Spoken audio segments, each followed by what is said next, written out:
Welcome to Alpha Wolf Capital. I'm Tim, and I want to personally thank you for stopping by. This channel is designed to help small companies, both public and private, gain exposure with potential consumers, investors, even partners. Take, for example, today's guest, Shane Madden of Hydreight Technologies Inc. Hydreight is a mobile healthcare provider approved in all 50 states, often called the Uber for nurses. I believe this is an impact stock because they give nurses, doctors new ways to earn, grow, and reach more people, breaking down old barriers in healthcare. Second, they solve real world problems, making critical treatments accessible not just in big cities, but in small towns and rural communities across America. Their new partnerships, like the stake in Perfect Scripts, mean they can safely deliver prescription meds at scale, making care faster and more affordable. Bottom line, Hydreight isn't just chasing profits, they're creating a ripple effect, helping patients, empowering providers, and changing whole communities for the better. If you care about healthier people, stronger local economies, and access that meets people where they are, this is a company worth watching. But I'm going to let Shane tell you more about that in just a moment. This is not to be taken as investment advice. I am not a certified financial planner. This is for education and entertainment purposes only. I encourage everyone to do their own due diligence.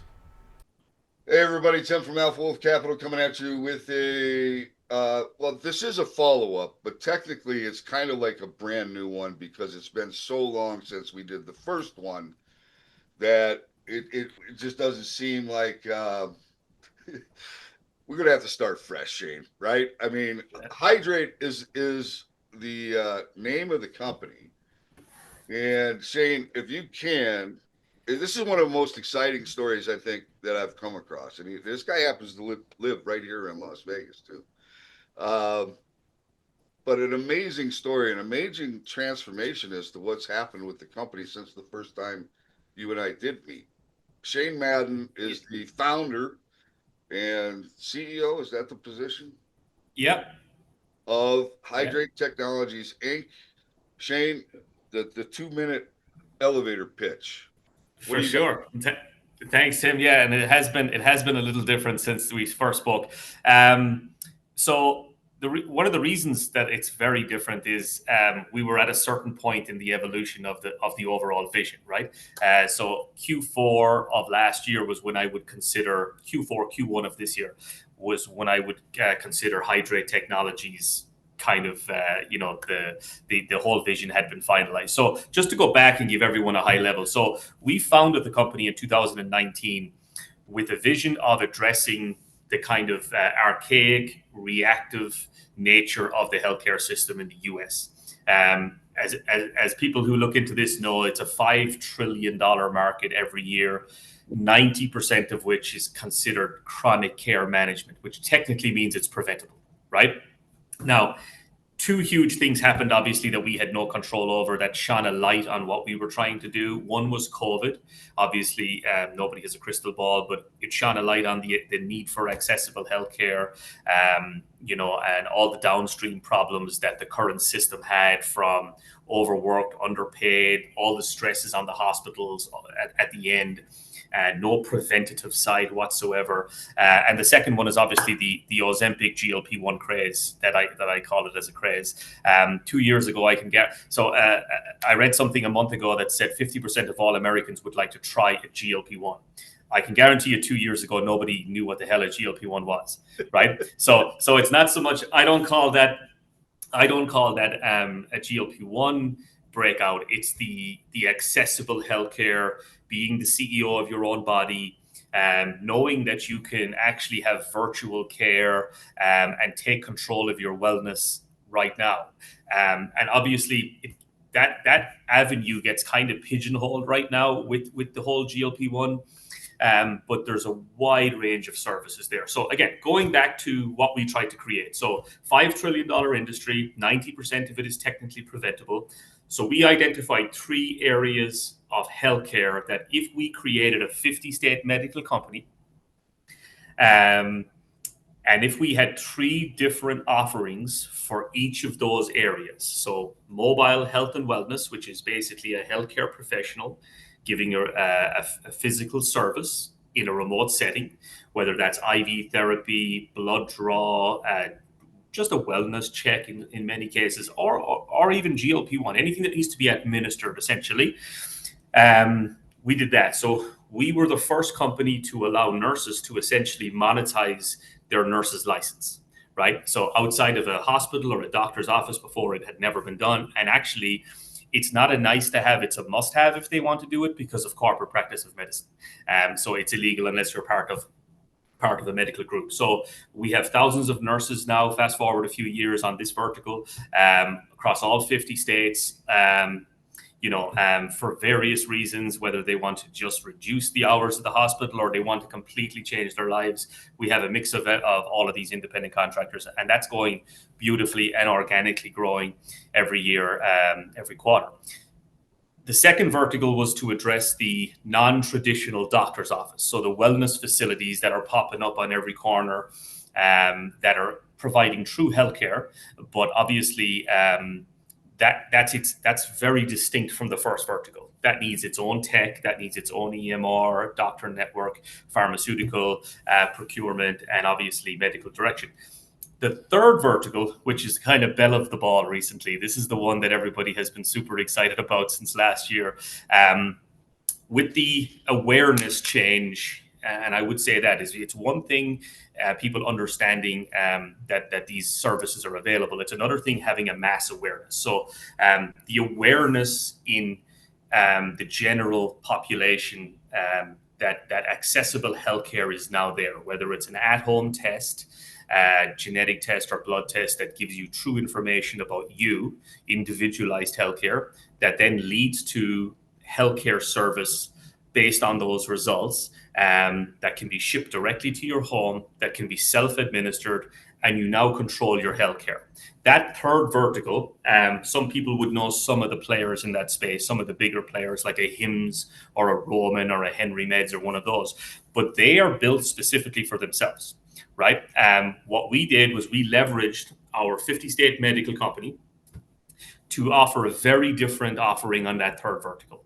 So we wanted to be Shopify for healthcare in that we didn't want to be anybody's competitor. We wanted to leverage the problems that we've solved, the infrastructure that we have, to allow other businesses to be in that space without corporate practice of medicine nightmares. How do I find 500 physicians to be able to service my business across all 50 states, medical direction, pharmacy, compliance, and all of that. And remember, underneath all of that, you have 50 little countries here in the United States. So you've got 50 states that have 3 boards, nursing, medical, and pharmacy boards, that are wildly different in their legislation. So packaging all of that together is what we call Hydreight Technologies. The third vertical is very, very exciting for a couple of reasons. Our model is completely unique. We're not another player. We want to have 10,000 mini Hims on that vertical, right? All as our partners, and we're servicing and managing them. But those treatments are recurring treatments. So whether it is GLP-1 space, whether it is the peptide space, whether it is the sensitive nature stuff, the ED, the hair loss, the skincare, TRT, testosterone replacement, things like that, they're a lifetime service. You just, month after month, you're on it forever. Some of them are 2 years, but none of them are one time. Even NAD plus, which the self-administered version is called NR. That's like a super drug for your body, anti-inflammation, anti-aging. And I bring these things up because in a year's time, Tim, there'll be 150 of those, right? It's just that's the direction everything is going.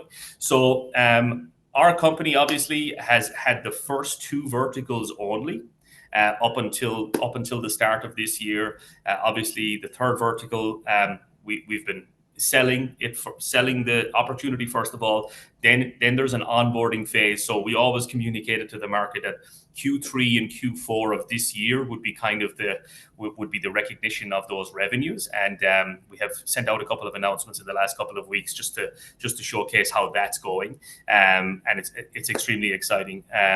But even our first two verticals have grown at kind of 30% year on year, and very exciting. So I know that wasn't quite the elevator pitch, but yeah. You just achieved cash flow positive, right? Yes. Yeah. Cash flow positive. While not wildly cash flow positive, but cash flow positive. We've been reinvesting. The company's actually been very solid the entire time. We've reinvested in our tech pretty heavily over these last year and a half. We've reinvested in legal because our moat is compliance as well as tech, but that stuff for me is just the medium to doing business, right? But what's your moat, right? So we're a partner for people who have not got it figured out, and there's almost nobody who has figured it out. I can tell you that much. 50 states, 3 boards, 3 different areas of industry. Remember, the laws over here for a mobile health and wellness service and the laws over here for a self-administered service, completely different. So to be a company that has structured itself that way is completely unique, and obviously we're seeing the benefits of it now. I reflect back to our first meeting, and I remember asking you, because it sounds like you got a little bit of an accent there. Yeah, I might have a little bit. Yeah, it's less if there isn't any whiskey around, that's for sure. But yeah, I'm from Ireland originally. Yeah, and I remember me asking you, how'd you get here, right? Yeah. And it was a to me, this is like a feel good, interesting story all the way around, right? Because here's a guy that comes over from Ireland, and you're really going to shake some stuff up. Yeah, you're doing it. It's happening, right? I think we've done it to some point already. But right, you're absolutely right. And obviously, just to take me out of it for a second, I think anybody who comes to a country where things are done differently, they see maybe some areas of, where other people, you're just used to it, right? I mean, I just was blown away about the healthcare system, just absolutely blown away. Obviously, I came from kind of a national system where it's basically free, right? And to be honest, less reactive than over here. Here was completely reactive, completely based around, the private side of it. And the 50 states thing was a real big one to me. I just couldn't believe a country of this stature did not have an eye on preventative healthcare, and everything was downstream. All the problems were downstream. It was quite shocking to me. And that's what led you to put this whole thing together, right? Yeah, I had a partner at the time that was a surgeon from Texas. And we started obviously having conversations, and it led me down a proof of concept route. And I was like, whoa, okay, this is going to be an undertaking. However, if we can pull this off, because remember, we're a 50-state medical company underneath all of that tech, right? Yes. Because that's the moat, and we welcome legislation. We actually, we had the biggest spend of the company. Well, in a one-time spend about 2 years ago, we did a 50-state review of all boards with 2 different law firms. And the goal was to make sure that you're not missing anything, first of all, because laws are changing, and also stay ahead of the legislation. So we can always see about 9 months ahead on any board in any state as to what's even being discussed. But we welcome legislation because it only increases our moat. Because that's what we're here for. We're not trying to be anybody's competitor. We're trying to be a place where healthcare is done. We're trying to make it accessible for the businesses, right? Which, of course, downstream is going to make it accessible for the patients. And that's what we've been setting out to do. I mean, incredible endeavor. And we did all of this with less than 25 people. It is absolutely incredible. right? Um, I mean, I remember when we first met, it was really the one division that you were kind of primarily focused on, which was the nurses, which I thought Nurses. that in itself was a game changer because of the fact that, and people may find this hard to believe, but hospitals and clinics, they're like dangerous places for the workers. I mean, people are doing some really crazy shit nowadays with being, assaulting the nurse or the doctor that's trying to help you. I mean, Yeah, it's like really kind of crazy what's happening, you yeah, know. And yeah, you're giving the nurses an option. I mean, they work a lot of hours. I have all the respect. My brother just not long ago broke his hip, and I had to yeah. go to the emergency room to. And I went to the emergency room, and I swear to God, I don't know how these people do what they do every day and not. I I mean, it was insane to me seeing Stressful environment. the doors coming open. Everybody lines up as soon as that ambulance is coming, and they line up on each side. And I mean, you hear people crying and in pain, moaning. I mean, it's just a brutal environment to be. Yeah, it's You like a know what I Friday mean? night in Dublin. Yeah, Yeah. And I that's the last place I want to go is the hospital or the emergency room or anything, right? I would like to do everything, but I got to tell you, I had Teledoc on my phone. I think I still have it on my phone actually. I've had it there for 10 years. You know how many times I've used it? probably never. I've never used it, man. Because when Yeah, I get sick, I don't get sick that often, but when I do, I don't even think about the fact that I have that app, right? I literally just go to urgent care. yeah, But yeah. urgent care isn't really that fast. I, I I wish I would think about the app, but I don't. Because why? I don't use it. I don't interact with it enough, right? Yeah. So that's why I, it's not first thing I think of. the awareness wasn't there at that time. Actually, one of the challenges we had was we were ahead of all legislation. Right, we were actually ahead of the game in a sense. Not to use kind of too colloquial a term, but we were talking to state boards 2018, 2019. They were like, "Oh, yeah, this is amazing, but we don't even have legislation for that, right?" And as you branch out into the other two verticals, especially the self-administered patient-specific model, again, you're kind of ahead of that. The one thing that I brought up earlier that has really impacted the success, the potential market here is the awareness. When 50% of a 350 million population say that they'd like to try a GLP-1, right, that's something. Yeah. That's a shift in awareness. Now they might all want to use it just for the weight loss component, but remember that awareness that there is accessible healthcare via virtual means for a myriad of individualized healthcare is where this is all going. Receiving a test at your home, swabbing something in your cheek, putting it back in the post box, and getting results back to your app that tells you your next step of what's specific to you, right?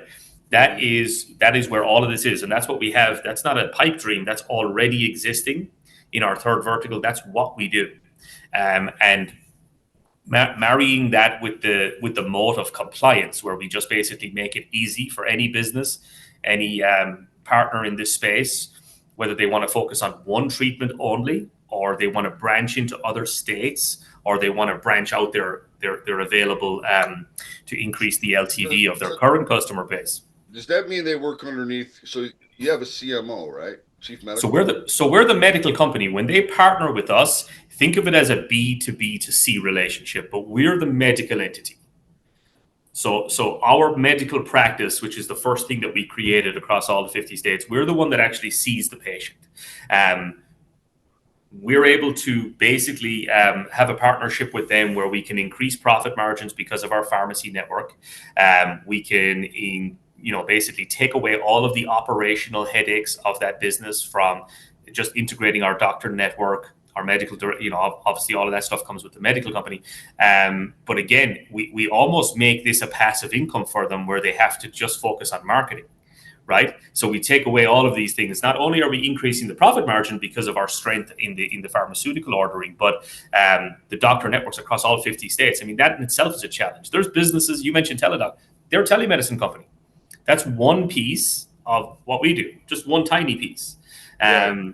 Yeah, so yeah, there's layers to the complexity, but the awareness has definitely shifted, to your point, Tim, and it's only going to get more and more popular. So let's talk about this latest acquisition that you just Yeah, announced. yeah. So we partnered with a 50 state. We're almost at the definitive stage.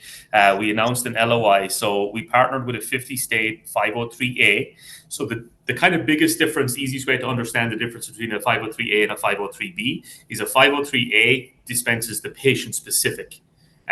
So when you get something with your name on it, it's specifically for you, the dosage is for you, and it comes to your house.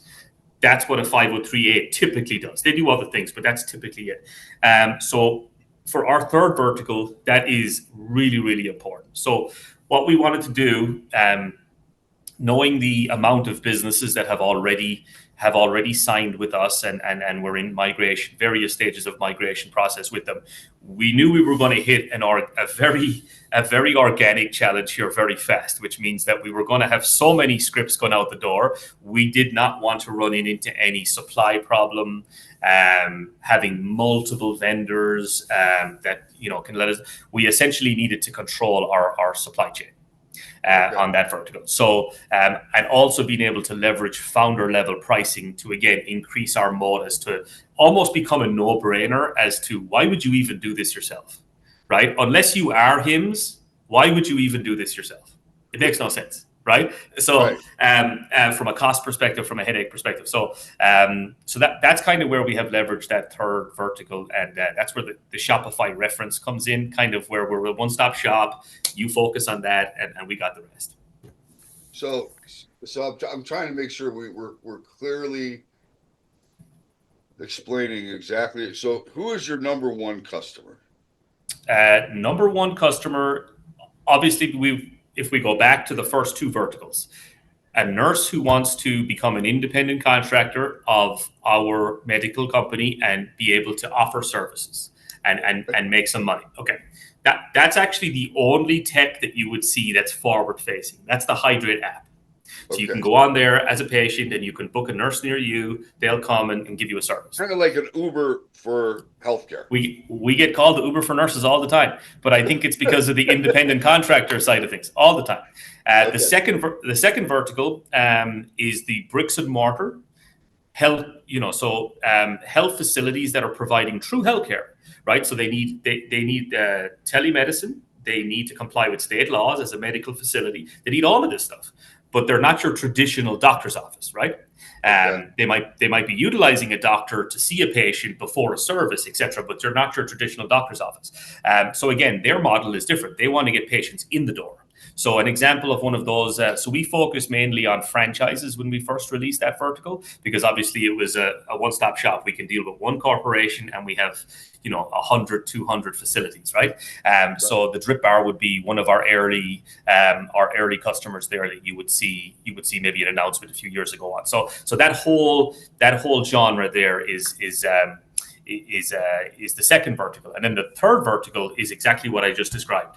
It is a B2B2C model, which is we solve problems for any business who is looking to be in the patient-specific, self-administered space, which is highly regulated. So our mode is compliance, access to pharmaceutical, access to tech. It's modular in nature. We don't have to take it all or nothing. We can help you in a number of areas, from medical direction to just the pharmacy piece. What people don't understand a lot of the time about these particular treatments is their dosages and the blends of the product, the compliance of the pharmacy itself. All of these factor in, because you are sending a product out for someone to self-administer, right? So there's a few pieces that need to be really, really careful there. So and then from a state board perspective, unless you want to become an expert on 50 states and all of their legislation, you might just want to partner with somebody. Right. Yeah. Right. Okay. So so anybody that's listening that has a practice, I mean, you pretty much cut. So if a nurse comes under your deal for, let's say there's a malpractice, I'm Yep. just trying to play scenarios out here. Yep. That that falls under your insurance. Yeah. So first of all, we've never had an incident. Typically, it's the vetting process that we have with the nurses. Not that you'll never have an incident. Hospitals have incidents every day, right? Right. I'm not saying that we're operating at some crazy level that they're not. I'm just saying that the treatments that are being administered on that vertical are not hospital related. They're IV therapy. They're different things, right? So Gotcha. it's much lower level of medicine in a sense. Huge effect from the wellness perspective. So we've never had an incident. If something has happened, we have a blanket malpractice policy. Obviously, it would go to the medical director, the CMO of the medical company.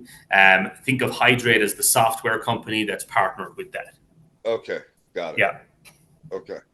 I'm just trying to grasp how all the pieces and parts work together, Yeah. right? Yeah. And Yeah. who, I mean, if they're listening, who should be picking up the phone and talking to you guys, right? Yeah, yeah. I would suggest obviously any group that would require nurses. The first vertical is perfect. We've even been approached by some groups who have government contracts. We're working on those as we speak. There's a big one with potentially the vets, being able to service those. There's not a lot of companies that have 50-state coverage. Right. And have the ability to basically roll out a program and say, okay, nurses, this is what we're doing tomorrow, and have everybody make money. So that would be one. But I think the most impactful, any bricks and mortar that needs any support of any kind, absolutely, we would be perfect for those. And then the third vertical is anyone that has either a current business that's in patient specific, right? Virtual care, whether you're in one state or two states or 10 states and you want to expand, or whether you're in one or two treatments and want to open up a whole wide gambit, but you don't know how to do the policies and procedures, the dosages, training the doctors, like that whole flow. And then obviously we have a tech component where we make this super simple. We want to have a low footprint. So we have a widget for that third vertical. We just pop it on your website, and basically once somebody hits that widget, they're now seen by our medical company, right?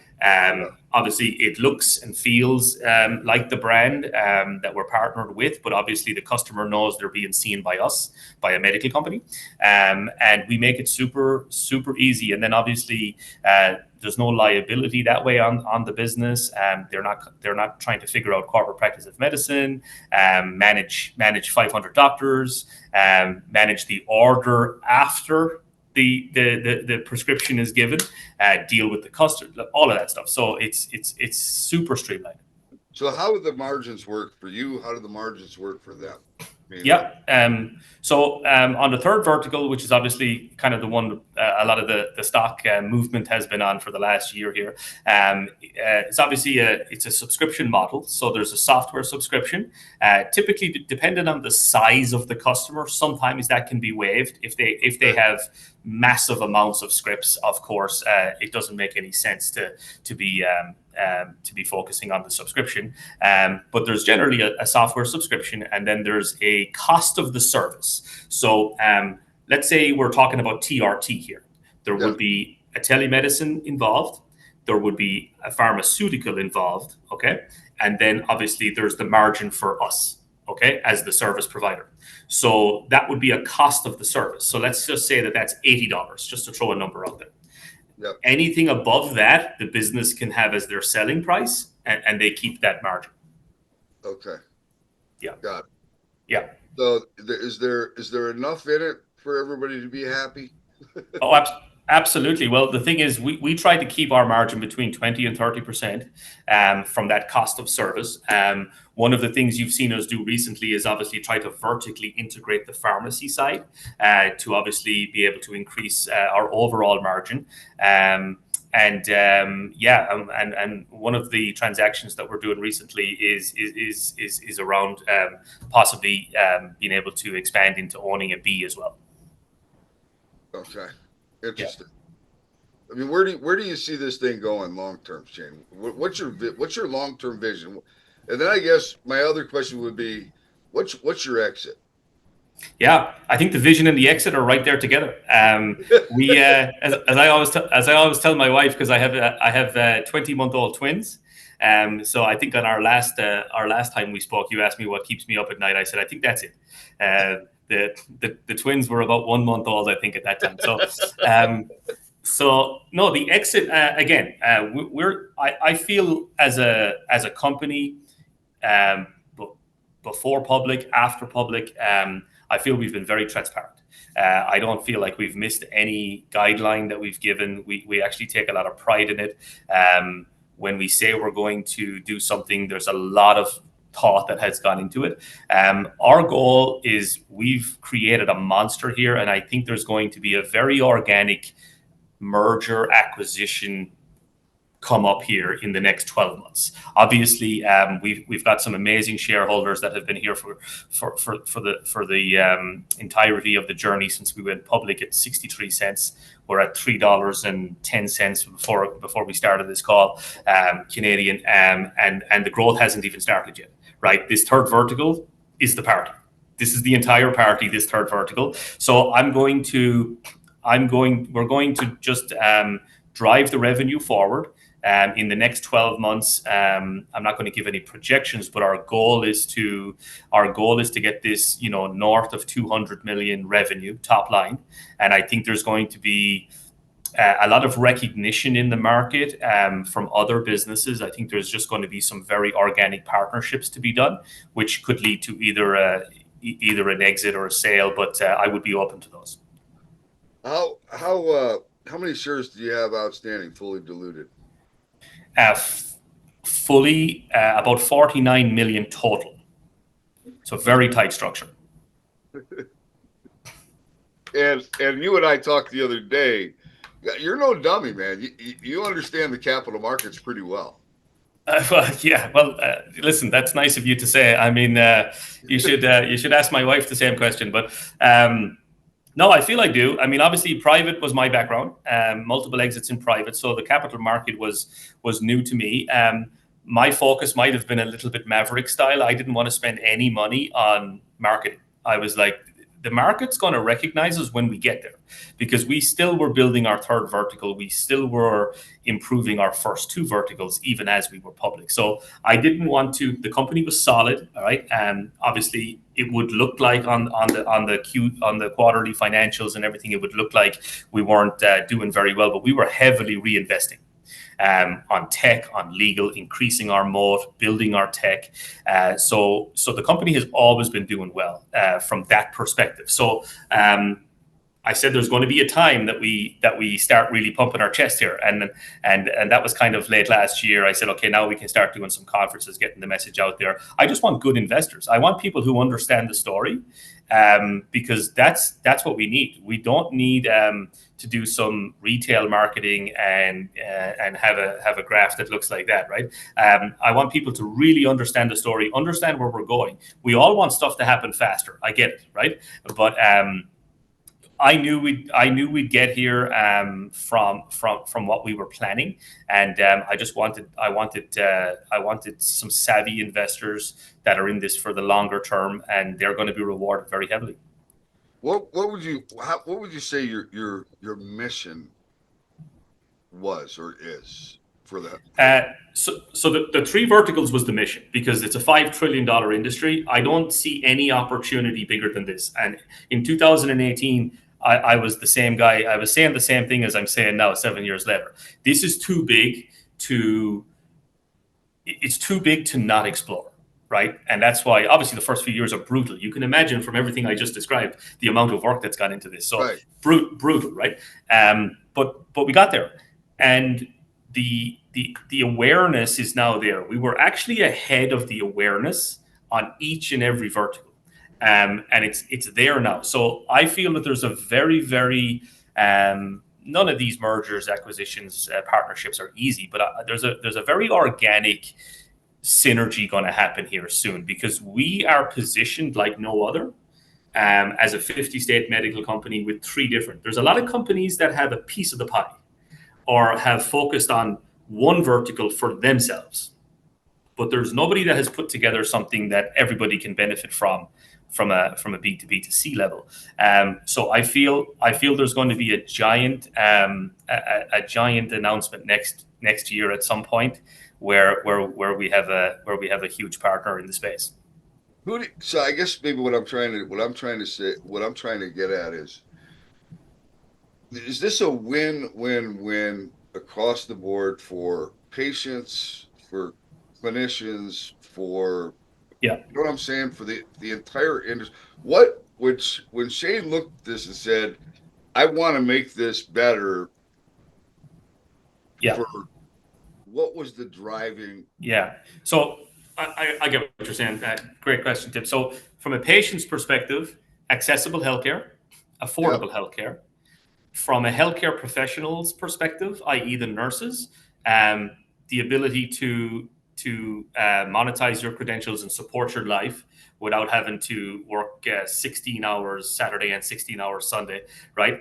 And actually be able to offer a preventative measure. So you're not just doing it for the money, because these nurses don't do anything for the money. That's why they're nurses. They're truly in this for healthcare, right? And they're the backbone of this entire healthcare system. Whatever about the doctors, if the nurses disappear, there is no healthcare system, right? So supporting them was always one of our goals. My wife, actually, her father was a VA nurse for 30 years. Her sister was a nurse. So there was a lot of kind of synergies there. Not that it played into any real role from the vision perspective, but it was around at the time. And then obviously from a business perspective, this patient-specific third vertical, I know I sound like a broken record talking about it, but that's where everything is going. That's where it's all going. You're going to be picking up your phone. You're going to be ordering a test to your home to tell you true results about yourself. And you're going to be hitting another button to get that pharmaceutical to your home. That's happening as we speak. That awareness is only going to grow. Younger generation too seems to be very focused on their health. Yeah. Oh, that's it. Absolutely. And it's only going to increase. The awareness has now happened. So if you're positioned, but there's no market awareness, it's just like the stock market, right? It's going to go nowhere. You have a wonderful product, a wonderful company, but there's zero awareness. The patient-specific, being the CEO of your own body is a catchphrase you'll hear all the time right now. That has happened. The horse is bolted. It's only going to increase. And products will increase, things will increase. There'll be probably a hardware revolution here shortly, where not only are you getting pharmaceuticals to self-administer, but you're getting these amazing devices that can tell you all sorts of things. All of this is happening. So the shift away from the reactive nature of the healthcare flow, it's already happened. And we feel like we've leveraged the business and positioned it very well. All right. So look, I know you're short on time. So yeah, what do you think the next catalyst is potentially for Hydreight? Yeah. So the migration of a lot of our businesses on that third vertical has been going on here for the last few months. We're starting to see the results of it now. We've sent out a couple of updates to our shareholders on that. So you're going to see that dramatically ramp up here over the rest of this year. And we're going to see a revenue number at the end of this year that's dramatically different than the other 2 years, because the third vertical. Let's talk about the financing that you just did on this deal too. Yeah. Real quick, right? Yeah, for sure.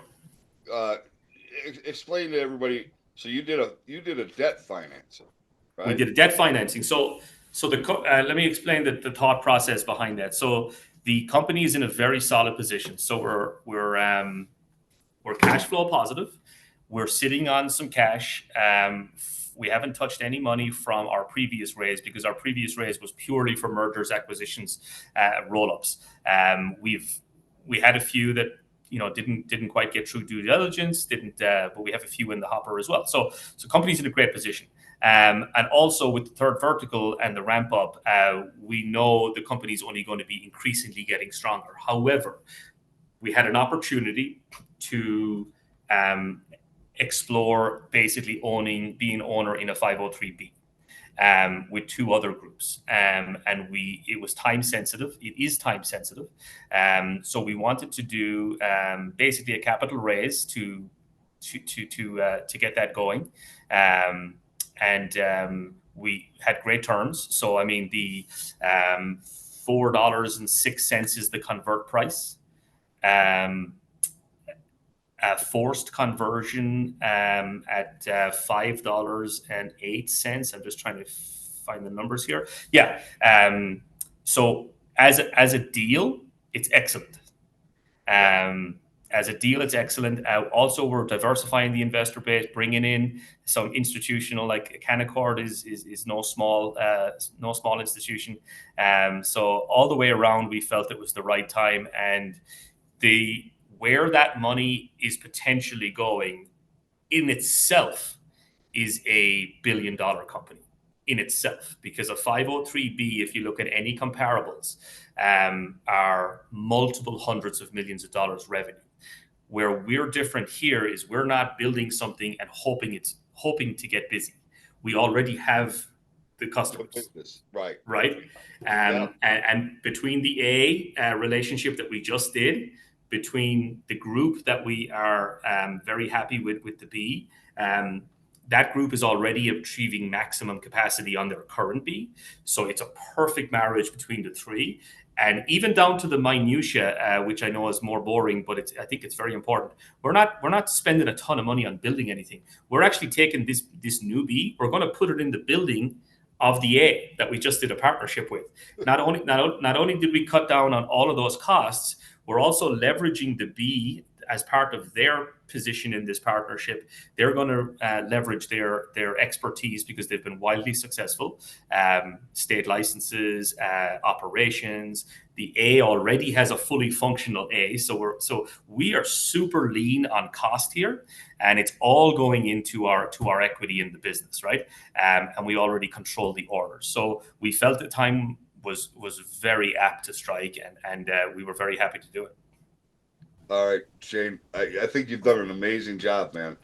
It is an OTC stock now. Shane and I did basically talk about the fact that at some point uplisting to a senior exchange is absolutely on the radar. But seeing how this last piece fits in, seeing how things progress over the next several months or couple quarters, maybe you have a clearer idea of where you're going to head next, right? Absolutely. All right, Shane, look, I want to have you back when you have something you feel is, I mean, anytime you have anything that happens that you feel is worth expanding upon so that people really get a good grasp of what this means to the company, right? Yeah. I'm here. Just hit me. I appreciate it. And I'll make I appreciate it. And I know I've been super easy to get a hold of, Tim, as well. So I appreciate your patience. Yeah, no problem, man. I think it's a great story. Look, if you're not in the stock and you're afraid to chase it or whatever, I would highly recommend going to their website, signing up for investor alerts. And at the very least, what I can say, and this is kind of a new thing for me, Shane, buy one share. If you buy one share, you will follow the stock. You will follow what's happening, the developments that are happening with the company, right? Now, you may regret only buying one share if the thing takes off, but at least you're participating, right? If you buy no shares, you're not invested. So one share at $3 isn't going to hurt anybody.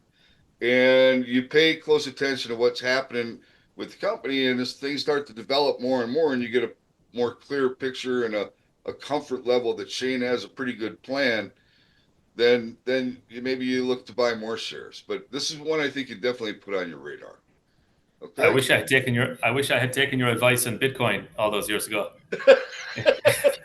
I could give you a bunch of them, man. It's not just that, I mean, Yeah. Look, this could be a massive. What's the TAM What's the TAM on your industry on this and what you're trying to do? What's the TAM? What's the size of that? $5 trillion. $5 trillion. Yeah. That's no little. That's a big number, right? It's incredible. It's incredible. I mean, I'm not sure what percentage of the GDP it is, but it's up there. Like it has to be the biggest sector, I would say, other than what we don't know about the military. But other than that, it has to be the biggest sector. It has to be the biggest sector. Yep. And there's a Yeah. lot of room for improvement with the whole healthcare space. There's no question about that. Yeah. Right? From an efficiency standpoint, I don't even get me started. And I think you're helping. I think you're helping in a big way. That's the good goal. story. I appreciate it. All right, man. Hold on one second. I'm going to shut this off. Thank you for tuning in to another CEO interview here at Alpha Wolf Capital. Today we had Shane Madden from Hydreight Technologies Inc.